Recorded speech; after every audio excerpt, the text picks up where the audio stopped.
Hey guys, I got a friend who asked me to talk or make a video about the benefits of electric cars, and also at the end, I want to share with you my stock picks for the next few weeks. So real quick, in back in the end of 2020, I decided that my taste in car is going to change. I've always just really appreciated and drove German cars, and I love doing that. But for the sake of practicality, and then when I started reading a little bit about the benefits of owning an electric car or a plug-in hybrid electric car, I decided to change route and I bought a new 2020 Hyundai Ioniq, which if you're interested, I can talk more about the car itself and for me, it's been great for the last few months. I want to share with you though the benefits of having it because that's a technically an affordable car, whether you buy it new or used, and it's a really nice car. But I mean, look at that, guys. Federal taxes, and this will be different depending on your situation, but you can get 4,000 or more in tax credits on federal taxes. And then on top of that, depending on your state, some states also give you additional money. Um, in Oregon, for example, you get $1,500 regardless of your income just for getting the car. And then you can get an extra $2,500 if you are lower income or middle income. And that's just the cash that you receive or the incentives you receive from the government. Mind you, there were rebates from the dealer. There are immense savings on gas. There are sometimes lanes that are only available for electric vehicles or like carpooling. You can charge around the city, and a lot of the places I go to actually have free charging, so you don't have to use necessarily and pay money at home or install even a charger at home.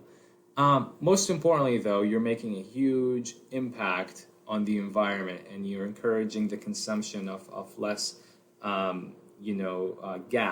And this is clean energy. So I'm all for it, and I want to make sure you all know how helpful it is, but also beneficial for your own, finances. It could be to have an electric car.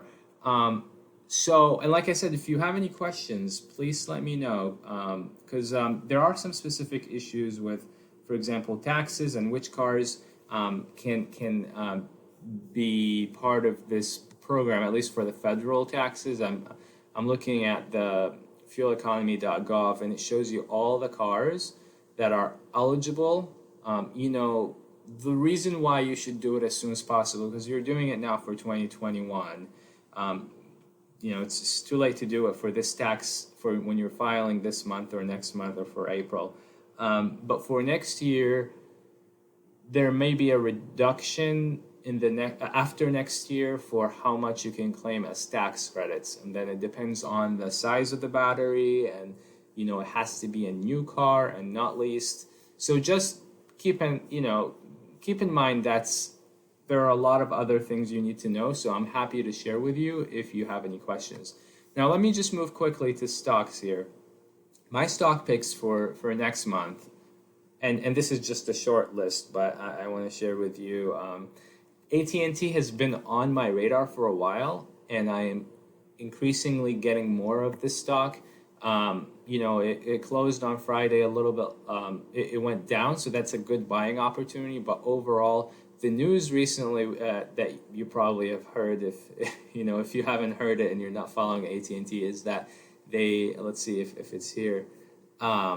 Basically, they got about $15 billion in selling some shares of their TV business, which is really a good thing for AT&T. Now, moving on to Salesforce, which went down a lot last week. I see there is a good opportunity there, and keep an eye out on it. I'm not saying necessarily buy it now, but if it goes down more, that's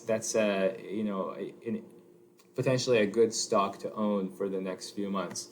At the same time, Kraft also was down a little bit in the week. I see good potential in Kraft. It has a decent dividend yield. So if you want to keep it a little bit long term, and again, I'm not talking about buying it tomorrow or Monday, and then selling it Tuesday. That's not the kind of stocks I'm talking about. If you're doing that, that's closer to gambling to me than actually investing. And if you want to actually engage in that, just look at the bottoms and stocks that are going down every day and you think they're going up the next day. It's a dangerous business, but if you're interested in that, you can just do that.